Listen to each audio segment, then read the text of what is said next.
नमस्कार दोस्तों। मई का महीना था।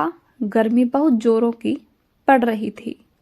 कमरे के अंदर कूलर चलाकर आराम से उनका बेटा सचिन लेटा हुआ था।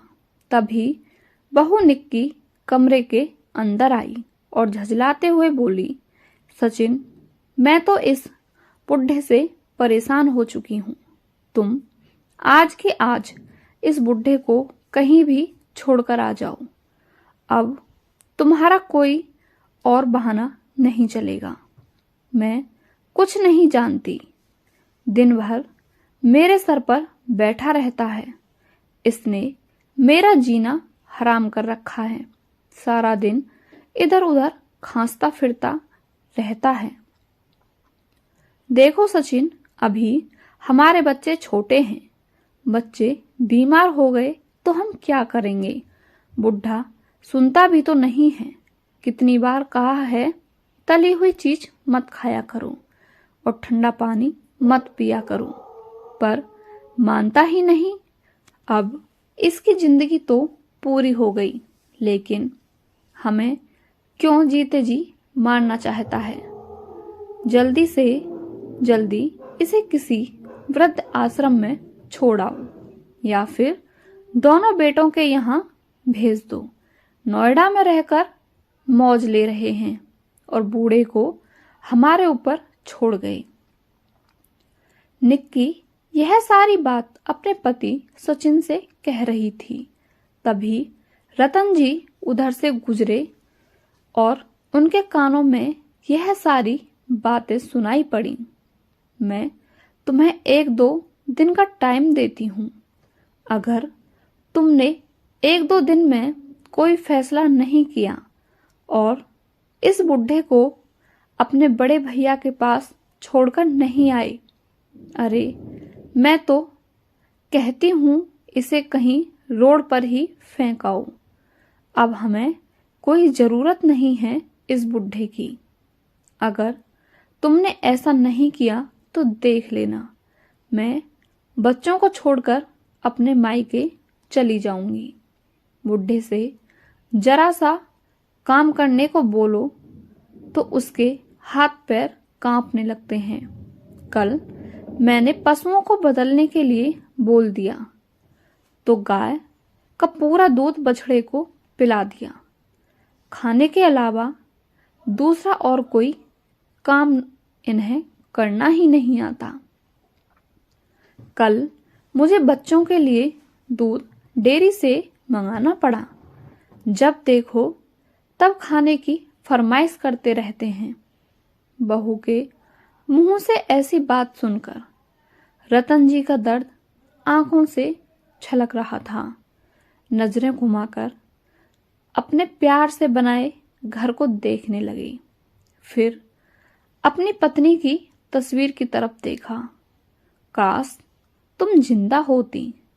विद्या, रतन जी की उम्र 85 साल हो चुकी थी। पत्नी ने जो 65 साल की उम्र में ही उन्हें छोड़कर चल बसी थी। बस तब से हर रोज बहू के ताने सुन सुनकर अपनी वीरान जिंदगी गुजार रहे थे। बहू बेटों ने हर चीज के लिए उन्हें मोहताज बना दिया था। पैसों के नाम पर बेटे सचिन से तो कोई खर्चा मिलता ही नहीं था। जो मेरे पेंशन के पैसे आते हैं वह भी बहू निक्की खर्च करवा लेती थी। यह सारी बात सोच सोचकर रतन जी झट से खड़े हुए और अपनी छड़ी उठाकर दबे पांव से चुपचाप बाहर निकल गए। अब मेरे पास कोई रास्ता नहीं बचा है। मेरी मेहनत की कमाई से ये लोग मुझे बेदखल नहीं कर सकते। मुझे मेरे ही घर से कोई नहीं निकाल सकता। रतन जी बड़बड़ाते हुए पैदल ही चले जा रहे थे। चलते चलते वे पुलिस स्टेशन पहुंच गए। काफी देर तक वहां रिपोर्ट लिखवाने के लिए बैठे रहे। इंस्पेक्टर ने उन्हें अपने पास बुलाया और पूछा, बाबूजी, आप यहाँ कैसे? किसने परेशान किया है आपको? हाँ, मैं अपने बेटे बहू के खिलाफ रिपोर्ट लिखवाना चाहता हूँ। मेरे बेटे बहू मुझे बहुत परेशान करते हैं। आप उन्हें अरेस्ट करके जेल में डाल दो। कहते कहते रोने लगा। इंस्पेक्टर साहब यह सारी बात सुनकर सोचने लगे, शायद इनकी मानसिक स्थिति खराब है। कांस्टेबल से बाबूजी के लिए पानी लाने को कहा। फिर रतन जी को पानी पिलाकर उनसे सारी कहानी पूछी तो रतन जी ने सब कुछ इंस्पेक्टर साहब को बता दिया। कैसे बेटे बहू उनसे काम करवाते हैं और भूखा रखते हैं। इंस्पेक्टर रतन जी को साथ लेकर उनके घर चले गए। निक्की ने जैसे ही दरवाजा खोला तो सामने पुलिस को देखकर उसकी आंखें फटी की फटी रह गईं। इंस्पेक्टर ने कहा, हम उनकी शिकायत पर यहाँ आए हैं। आप लोग इन्हें परेशान करते हो, मार पीटते हो, ऐसा यह कह रहे हैं और उन्होंने बहुत कुछ बताया है आपके बारे में। इंस्पेक्टर साहब को देखते ही नीतू बोल पड़ी, साहब, आपने भी किस पर भरोसा कर लिया? एक तो इनका दिमाग ही कंट्रोल में नहीं है। उन्होंने सुबह क्या खाया या तक कि उनको याद नहीं रहता। और जिस घर की यह बात कर रहे हैं वो घर मेरे पति ने बनवाया है। दोनों बेटों के लिए सब कुछ दे दिया। वो दोनों हिस्सा लेकर रफू चक्कर हो गए, लेकिन हमने इन्हें कोई भी दिक्कत आने नहीं दी। जितनी मुझसे बनती है उतनी सेवा करती हूँ, लेकिन इनके दिल में दो बेटा ही बसे हुए हैं। इनकी याददाश्त भी कमजोर है। कभी ये बोलते हैं कि मेरा बेटा बहू मुझे मारते हैं, कभी कहते हैं कि मुझे खाना नहीं देते और कभी कहते हैं कि मेरी पत्नी को मेरी बहू ने मार दिया। आस पड़ोस में सब लोग जानते हैं कि इनकी दिमागी हालत के बारे में। सर, आप भी किसकी बातों में आ गए?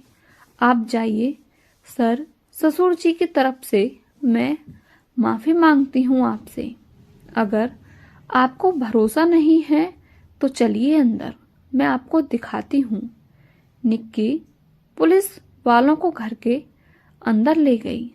रतन जी के कमरे में ले जाकर कहा, यह देखिए साहब, यह है इनका कमरा, जो कि बहुत ही साफ और सुथरा और अच्छे तरीके से था। हर सुविधा वहां पर दिखाई दे रही थी। देखिए इनका कमरा, क्या कमी लग रही है आपको इसमें? निक्की ने जब रतन जी का कमरा दिखाया, इंस्पेक्टर हैरान रह गई और रतन जी की तरफ देखने लगे। बाबूजी, आपने तो हमसे कुछ और ही कहा था। रतन जी ने कहा, मुझे नहीं पता साहब, यह सब कैसे हो गया। यहाँ तो बहुत गंदगी रहती थी। पूरा दिन घर के बर्तन मैं धोता हूँ। रतन जी अपनी बात को सिद्ध करने में लगे हुए थे। फिर निक्की ने कहा, यह झूठ बोल रहे हैं। भला हम इनसे बर्तन क्यों साफ करवाएंगे जब हमने घर में काम वाली रखी हुई है। हमें भी इनकी उम्र का ख्याल है। हाथ पैर तो ठीक से काम करते नहीं हैं और बर्तन साफ कैसे कर सकेंगे? आप खुद ही सोचकर देखिए इंस्पेक्टर साहब। तभी निक्की ने अंदर की तरफ आवाज लगाई, शांता, जरा इधर आना। अंदर से शांता आकर खड़ी हो गई, जिसे देखकर रतन जी हैरान रह गए। रतन जी बोले, मैं नहीं जानता इस औरत को, यह कौन है? रतन जी ने उसे देखते ही पहचानने से इनकार कर दिया। शांता बोले, अरे बाबूजी, आप कहाँ चले गए थे? मालकिन आपको सुबह से ढूंढ रही थीं। ये बिना बताए कभी भी कहीं भी निकल जाते हैं और हमारी मालकिन जब देखो परेशान होती रहती हैं। वह औरत तपाक से झूठ पर झूठ बोले जा रही थी, जिस पर रतन जी बिगड़ पड़े और अपनी छड़ी उठाकर उस औरत को मारते मारते रुक गए। ये देखिए साहब, ये ऐसे ही दिन भर गुस्सा होते रहते हैं, हम सब पर चिड़चिड़ाते रहते हैं। अब आप ही सोच सकते हैं कि यह मेरे साथ क्या हाल करते होंगे। यह कहकर निक्की की आंखों में झूठे आंसू भर लिए। बेचारे रतन जी बेबस होकर सबको देख रहे थे। उन्हें कुछ समझ में नहीं आ रहा था कि आखिर यह सब क्या हो रहा है। निक्की ने झूठ का ऐसा पर्दा तैयार किया जिसे उठाने में खुद रतन जी शक के घेरे में आ गए थे। इंस्पेक्टर को जो दिखाया गया उसे वही सच लग रहा था। फिर इंस्पेक्टर ने कहा, देखिए मैडम, यह आपके घर का मामला है, इसे आप घर तक ही सीमित रखिए। हमारे पास और भी बहुत सारे काम हैं। इतना फालतू समय हमारे पास नहीं है कि घर घर जाकर लोगों के घर के लड़ाई झगड़े सुलझाते रहें। इंस्पेक्टर गुस्से में बहुत सारी बातें बोलकर वहां से निकल गए। रतन जी वहीं अपराधी की तरह खड़े रह गए। अब वह समझ नहीं पा रहे थे कि क्या किया जाए। निक्की ने कहा, बुढ़े, अब तो तेरे कलेजे को ठंडक पड़ गई होगी। हमारे सारे मोहल्ले में बेइज्जती करा दी। अब यही दिन देखना रह गया था। तेरी पुलिस लाने की हिम्मत कैसे हुई? चल अंदर बताती हूं आज तुझे। निक्की रतन जी को उनका कुर्ता पकड़कर घसीटते हुए घर के अंदर स्टोर रूम में ले जाकर उनकी ही लाठी उठाकर रतन जी को खूब मारा। रतन जी जोर जोर से चिल्ला रहे थे। बेचारे दर्द से कराहते हुए चिल्ला रहे थे, मगर निक्की पर उनकी चिल्लाहट का कोई असर नहीं हुआ। बहू के आगे हाथ जोड़कर बोले, मुझे माफ कर दो, आगे से ऐसा कुछ भी नहीं करूंगा। लेकिन निक्की सुनने का नाम ही नहीं ले रही थी, बस उनको पीटे ही जा रही थी। निक्की ने रतन जी को छड़ी से जब तक मारा जब तक मारते मारते वह टूट नहीं गई। मार खाते खाते रतन जी बेहोशी की हालत में आ गए। तब बहू ने डंडा पटका और जोर से लात मारकर अपने कमरे में जाकर बैठ गई। बेचारे रतन जी अब खुद से उठने की स्थिति में भी नहीं थे। निक्की ने बाद में अपनी कामवाली शांता को भेजा। शांता ने आकर वहीं एक चादर बिछा दी और उस पर लेटने को कहकर चली गई। रतन जी फिर भी जैसे तैसे दीवार का सहारा लेकर उठे और अपने कमरे में जाने लगे। निक्की उन्हें देखते ही जोर से चिल्लाई, वहां क्या करने जा रहा है बुढ़े? तेरी जगह अब से इस स्टोर रूम में ही है। खबरदार जो अब घर के अंदर गया तो अब तेरा खाना पीना भी वहीं आ जाएगा। अब अपनी मनहूस शकल लेकर चला जाए यहां से। अपने ही घर में बेगानों जैसा व्यवहार हो रहा था उनके साथ, मानो वो इस घर का सदस्य ही नहीं बल्कि कोई भिखारी है जिसे रखना बस उनकी मजबूरी है। बिस्तर के नाम पर बस उन्हें फटी हुई पतली सी चादर दे दी गई। निक्की के दिए गए जख्म से खून निकल रहा था। 2 बेटा और भी हैं उनके और एक बेटी, मगर बेटे से क्या बात करूं, एक ने ही ऐसी हालत कर दी है। लेकिन अपनी बेटी से मन की बात कर लेता, पर उनके पास फोन होता तो। रतन जी ने एक बार कोशिश भी की थी, पर निक्की ने झट से उनका फोन छीनकर रख लिया था। उनकी बेटी जब भी उनसे मिलने आती तो वह बहू बेटे उनके साथ बहुत अच्छा व्यवहार करते थे। बेटी को कभी महसूस नहीं होने दिया कि भैया भाभी गलत व्यवहार करते हैं।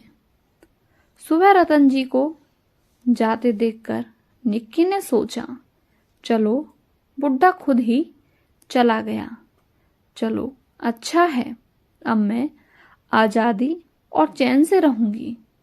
जल्दी से पड़ोस में काम करने वाली काम वाली को बुलाया और उसके पहचान की एक काम वाली को अपने घर काम पर रख लिया। निक्की ने शांता काम वाली को रतन जी के कमरे को खाली करवा दिया। उसमें सब कुछ अच्छा सामान रखवाया और सुंदर तरीके से उसे सजा दिया। अब कमरा पहचान में भी नहीं आ रहा था। वह जानती ही नहीं थी कि रतन जी पुलिस को लेकर आ जाएंगे। उसने तो सोचा था बुढ़ा गया और अब वापस कभी नहीं आएगा, लेकिन उसने रतन जी को पुलिस के साथ आते हुए खिड़की से ही देख लिया था। परंतु कामवाली को सब कुछ समझा दिया। देख, तुझे 2000 रुपए दूंगी मैं, बस जब पूछा जाए तो यह कह देना कि यहीं काम करती हूँ। कामवाली भी इस ऑफर पर राजी हो गई। उसे एक दिन के 2000 रुपए जो मिल रहे थे, तो उसने भी जरा सा झूठ बोलने के लिए अपना ही ईमान बेच दिया। शाम को जब सचिन घर आया तो निक्की ने दिन का बीता हुआ सारा किस्सा सुना दिया। थोड़ा तो समय रहते हुए मैंने सब कुछ सोच लिया था कि पुलिस वालों को क्या बोलना है।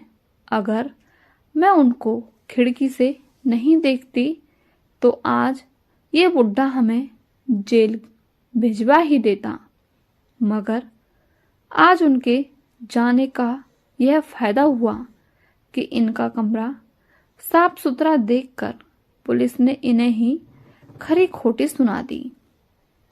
अब पुलिस उनकी कभी नहीं सुनेगी। तो अब ये बताओ, बुढ़े को छोड़ने कब जाना है? तुम सुबह कह रही थी ना।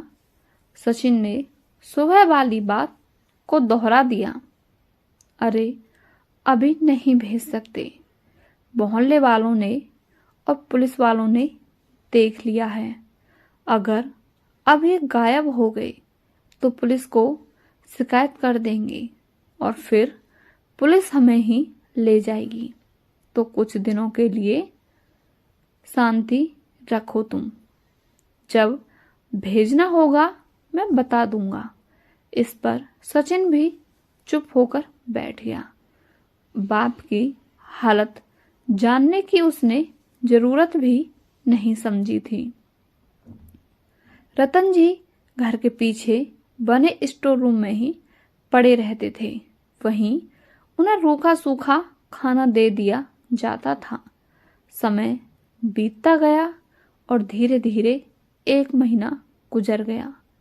उनकी हालत दिन पर दिन खराब होती जा रही थी, मगर बेटा और बहू को उन पर कोई तरस नहीं आ रहा था। घर में क्या हो रहा था। अब रतन जी को भनक तक नहीं थी। रोज नए नए पकवान बनाए और खाए जा रहे थे, पर रतन जी को वहीं रात की रूखी सूखी रोटी खाने को दे दी जाती थी। एक बार खाने की खुशबू पूरे घर में फैल चुकी थी। खाने की खुशबू से रतन जी का मन कुछ अच्छा खाने को हुआ और लाठी के सहारे उठकर धीरे धीरे किचन में जाने लगे। उन्होंने सोचा शायद शर्म के मारे ही मुझे कुछ खाने के लिए दे देगी, मगर जैसे ही उन्हें निक्की ने देखा तो उसके गुस्से का ठिकाना ना रहा। बूढ़े बदबू फैलाने यहाँ पर क्यों आया है? इतनी बदबू आ रही है तुझसे। निक्की ने नाक पर साड़ी का पल्लू रखते हुए कहा, क्योंकि रतन जी कितने दिनों से नहाए भी नहीं थे। निक्की ने गुस्से में आकर गरम रोटी उनके मुंह पर दे मारी, जिससे रतन जी का मुंह जल गया और वह दर्द और जलन से बिलक पड़े। निक्की का कहर उन पर बरसता ही रहता था और वह ना जाने किस डर की वजह से कुछ कह ही नहीं पाते थे। अब तो उनका घर के गेट तक जाना भी बंद हो गया था। मदद मांगने के सारे रास्ते भी बंद हो गए थे। एक दिन रतन जी को अंदर से कुछ आवाज आई, जो किसी आदमी की थी। रतन जी को आवाज अनजानी सी लगी तो उन्होंने उठकर देखना चाहा। बहुत धीरे धीरे अंदर जाने के बाद उन्हें घर में कोई नहीं दिखाई दिया। आवाज तो आ रही थी, मगर साफ साफ समझ में नहीं आ रही थी। बीच बीच में निक्की के हंसने की आवाज भी आ रही थी। रतन जी की बेचैनी बढ़ती ही जा रही थी और इसीलिए वहां निक्की के कमरे की तरफ बढ़कर देखा तो दरवाजा बहुत ही थोड़ा सा खुला हुआ था। उसमें से कान लगाकर उन्होंने सुनने की कोशिश की। बहुत दिनों बाद मौका मिला है। सॉरी, सचिन तो पूरे दिन घर पर ही नहीं रहता और बच्चे भी तो स्कूल गए हैं। उसका बाप भी इधर नहीं भटकेगा। यह नीतू की आवाज थी, जो कहते हुए खिलखिलाकर हंस रही थी।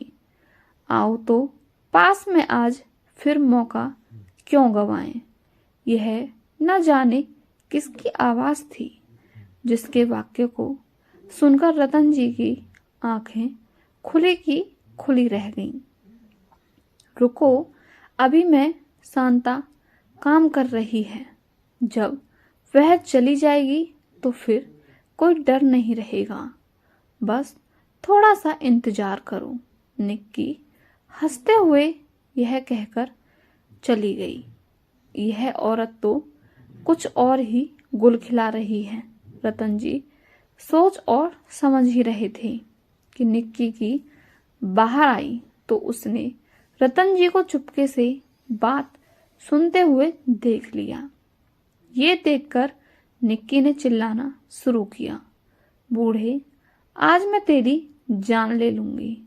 ऐसा कहकर उसने जाकर रतन जी की गर्दन को दोनों हाथों से पकड़ लिया।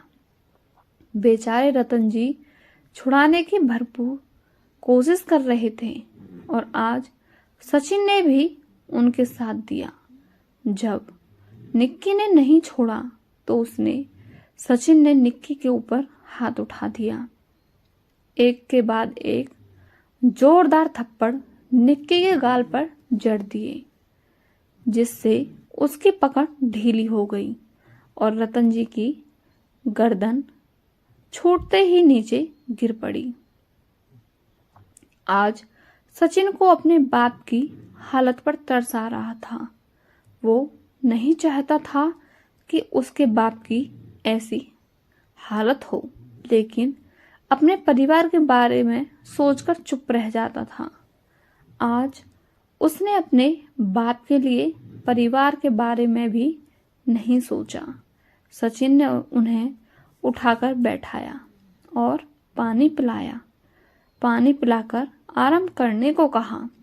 सचिन आज भयंकर गुस्से में था, और हो भी क्यों ना, जिसने उसको इतना काबिल बनाया था, उसकी पत्नी ने उसकी ऐसी हालत बना दी। तू इतनी नीच निकलेगी मैंने कभी सोचा नहीं था। तूने आज सारी हदें पार कर दी। मुझे ये कदम पहले ही उठा लेना चाहिए था। तूने मेरे पापा के साथ इतना बुरा बर्ताव किया, उन्हें मारा पीटा, भूखा रखा, और खामोश होकर मैं चुपचाप देखता रहा। मगर आज तो तूने सारी हदें पार कर दी। आज निक्की को कुछ बोलने को नहीं था। बच्चे जिन्हें सचिन ने कब से कमरे में बंद करके रखा हुआ था, वो बताना चाहता था कि 2 घंटे में बच्चों की ऐसी हालत है तो मेरे बाप की कैसी हालत होगी। ये कहते कहते सचिन रोने लगा और अपने गुनाहों की अपने बाप से माफ़ी मांगने लगा। तेरे जैसी औरत की मेरे घर में कोई जगह नहीं है।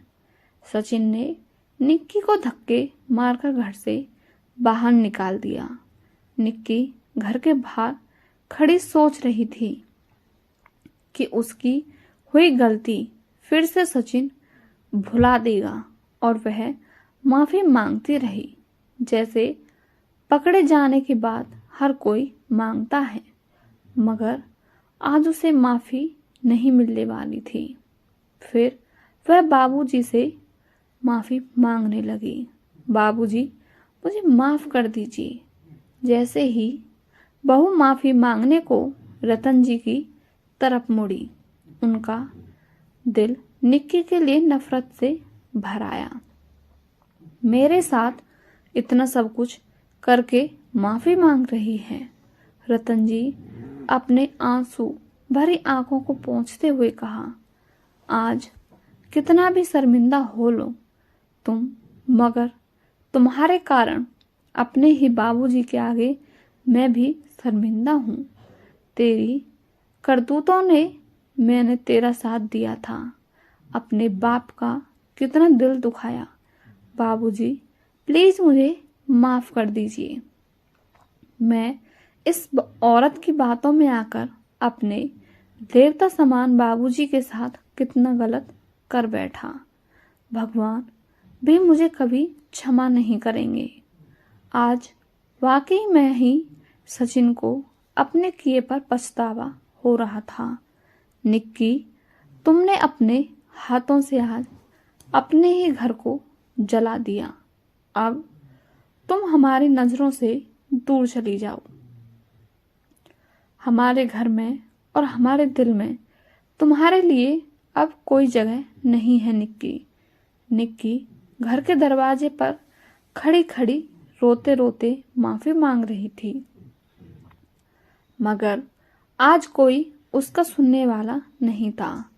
कहते हैं भगवान की लाठी से आवाज़ नहीं होती, लेकिन जब पड़ती है तो बहुत जोरों की पड़ती है।